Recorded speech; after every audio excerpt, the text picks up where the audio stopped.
Hai geng, lanjut novel Laji Saka. Yang kemarin itu ini, maafkan saya Bapak Guru, ujar Saka seraya memberikan hormat kepada gurunya. Saya memang sedang dirundung kegelisahan yang amat panjang, Resi Wiyasa tersentak, begitu pula dengan kawan-kawan Saka yang lain. Ada apa dengan Saka? Setelah tunggu sejenak, Resi Wiyasa kemudian mendekati Saka sembari memperhatikan baik-baik murid kian asihnya. Wahai Saka, coba katakan kepada Bapak apa yang menyebabkan kegundahan hatimu itu. Saka memandang jauh ke depan menembus pintu padepokan gurunya yang terbuat dari kayu-kayu tua. Dilihatnya perkarangan di luar rumah, Resi Wiyasa yang menghijau nan subur.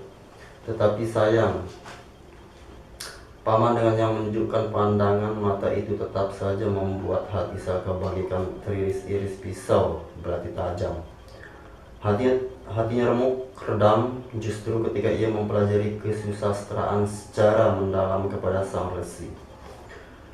Bapak Guru, terdengar suara lirih dari bibir Saka. Maafkan saya jika salah. Oh iya, tidak apa-apa putraku Saka. Coba katakan kepada Bapak. Kawan-kawannya yang lain pun seperti tak sabar hendak mendengarkan apa yang bakal dikatakan oleh Saka, sebab selama ini Saka memang dianggap sebagai seorang kawan yang sangat jujur ketika menulis syair-syair di atas daun lontar, terutama ketika sedang mengekspresikan peristiwa yang dilihatnya. Bapak Guru, setelah saya mempelajari kesusastraan dalam dunia jagat nyata, ternyata saya juga menemukan ada kesusastraan lain di dalam semesta. Benar Bapak Guru, saya melihatnya dan sering mengamati kesusastraan di jagat raya ini, ujar Saka seperti mengagetkan semua yang mendengarnya.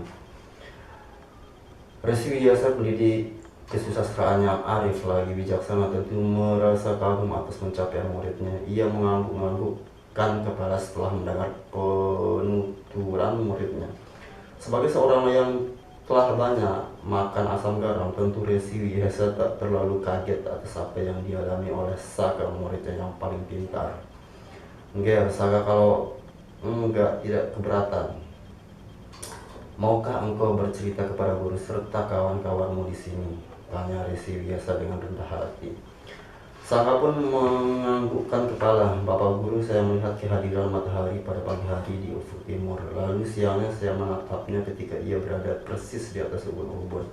Dan saya pun tak melewatkan saat-saat ia hendak terbenam pada sore hari. Kebiasaan itu hampir-hampir tak pernah saya lewatkan begitu saja, sehingga saya dapat merasakan ada keindahan yang luar biasa atas peristiwa itu. Kalau malam tiba, saya terus memperhatikan bintang dan rembulan, terutama ketika bulan purnama. Indah sekali Bapak Guru.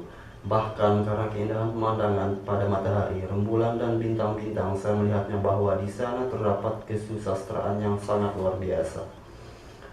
Ada siang dan ada malam, yang semua itu menggambarkan kesusastraan yang sangat hebat. Lanjutkan Ger, ujar Resi Wiyasa ingin menanggapi pengalaman batin muridnya. Bapak Guru, ketika saya melihat diri kami, mulai dari rambut, mata, telinga, hidung, mulut, lidah, gigi, dada, tangan, kaki, dan seterusnya, ternyata saya dapatkan suatu kesusastraan yang sangat hebat. Ini semua bukan sesuatu yang main-main, tapi merupakan suatu rangkaian penciptaan yang luar biasa, kata Saka dengan ekspresi serius. Bahkan dalam tubuh ini ada dua warna yang mencolok, hitam dan putih. Di mata ada dua warna, bola matanya berwarna hitam dan lapisan putihnya. Di telapak tangan ada warna gelap dan putih, begitu pula dengan telapak kaki yang berwarna putih. Sedang kulit di atasnya berwarna hitam. Ini jelas mengisyaratkan suatu kesusastraan yang sangat tinggi Bapak Guru. Saka terdiam sejenak seraya menghela napas panjang, lalu melanjutkan penuturannya lagi. Ketika melihat pemandangan di sekitar, di sana terdapat tertumbuhan yang menghijau, tanaman-tanaman yang berbuah dan berbunga. Di bunga-bunga itu banyak sekali kumbang-kumbang datang hendak mengisap madu dari putik bunga. Saya pun melihat beraneka ragam binatang-binatang yang berpasang-pasangan, ada jantan dan betina, yang kemudian setelah mereka kawin, mereka mempunyai anak. Indah sekali Bapak Guru.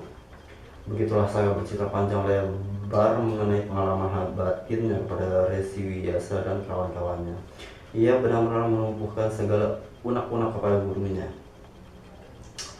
Penuturan Saka seolah-olah mampu mencabik-cabik dunia kesusastraan yang diajarkan oleh Resi Wiyasa kepada murid-muridnya. Resi Wiyasa tak menyangsikan bahwa apa yang dialami oleh muridnya. Saka berkenan dengan sastra alam semesta yang kalau dalam khazanah budaya Jawa disebut dengan sastra Cata Wadiningrat alias sastra Jendra Bayuningrat, atau disebut pula sastra Jendra Hayuningrat Pangruwating Diyu. Sastra Jendra Hayuningrat merupakan sebuah mantra dalam kurung doa dalam agama Hindu budaya memiliki tujuan untuk menyelamatkan atau memupuk kesejahteraan dunia. Kata sastra sudah jelas maknanya. Kata Jendra merujuk pada Batara Endra atau Dewa Endra, Endra Loka yang berarti kalbu atau hati sebagai pusat sumber perasaan atau ambang pintu perasaan dalam kurung rasa jati. Sedangkan kata Hayuningrat terdiri kata Hayu, Ing, dan Rat yang bermakna menuju keselamatan dunia, atau dalam sastra Jawa disebut dengan Memayu Hayuning Bawana. Sastra Jendra Hayuningrat Pengruwating Diyu merupakan kelengkapan dari sastra Jendra Hayuningrat.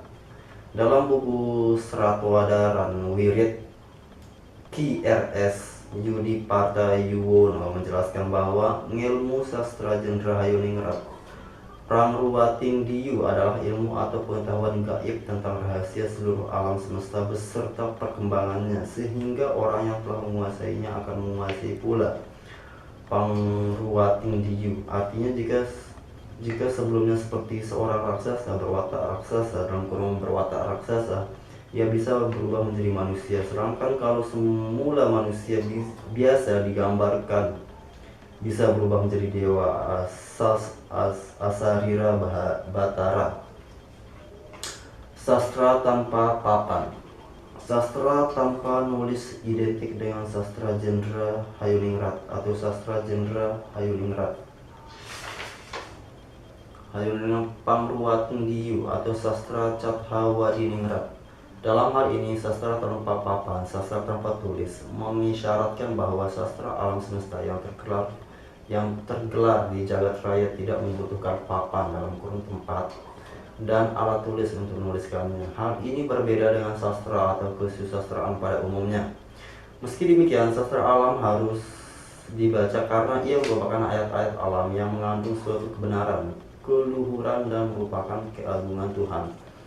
Padahal kalau secara umum yang namanya sastra atau kesusastraan itu tentu menggunakan papan atau tempat untuk menuliskannya, seperti menulis cerita pendek, puisi atau syair, novel, roman, pantun, sajak, dan seterusnya.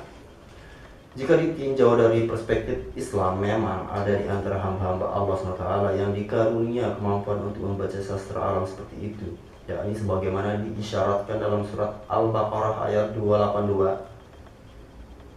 Bertakwalah kepada Allah, niscaya Allah mengajarimu.